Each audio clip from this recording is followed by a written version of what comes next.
ಬೇಲೂರು ಶ್ರೀ ಚೆನ್ನಕೇಶವ ದೇವಾಲಯದಲ್ಲಿ ಎಲ್ಲ ಉತ್ಸವಗಳು ಅದ್ದೂರಿಯಾಗಿ ಆಚರಣೆಯಾಗುತ್ತೆ.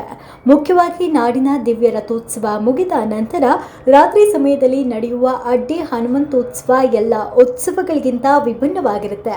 ರಥೋತ್ಸವ ಮುಗಿದ ಸಂಜೆ ಶಾಂತಿ ಉತ್ಸವ, ಅದಾದ ನಂತರ ರಾತ್ರಿ 10:30 ಸಮಯದಲ್ಲಿ 15 ದೊಡ್ಡ ಬಿದಿರಿನ ಸಹಾಯದಿಂದ ಕಟ್ಟಿ ಸುಮಾರು 300ಕ್ಕೂ ಹೆಚ್ಚು ಯುವಕರು ಆ ಅಡ್ಡಿ ಹನುಮಂತರನ್ನ ಎತ್ತುವ ಸಂಪ್ರದಾಯ ಹಲವಾರು ವರ್ಷಗಳಿಂದ ರೂಢಿಯಲ್ಲಿದೆ.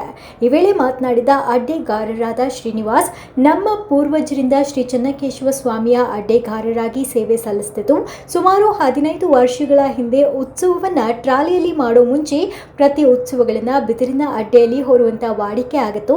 ಕಾಲಕ್ರಮೇಣ ಅರಣ್ಯ ಇಲಾಖೆಯಿಂದ ಅನುಮತಿ ಸಿಗದ ಕಾರಣ ಟ್ರಾಲಿಯಲ್ಲಿ ಉತ್ಸವ ಮಾಡ್ತಿದ್ವು.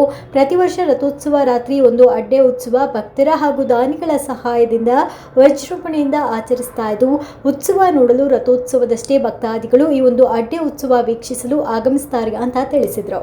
ಯುವಕರು ಹನುಮನನ್ನ ನೆನೆಸಿಕೊಂಡು ಜೈ ಶ್ರೀರಾಮ್ ಅಂತ ದೇವಾಲಯದ ಸುತ್ತ ಅಡ್ಡೆಯ ಹನುಮಂತನನ್ನ ಹೊತ್ತು ಪ್ರದಕ್ಷಿಣೆ ಹಾಕಿ ತಮ್ಮ ಭಕ್ತಿಯನ್ನ ಸಮರ್ಪಿಸಿದರು.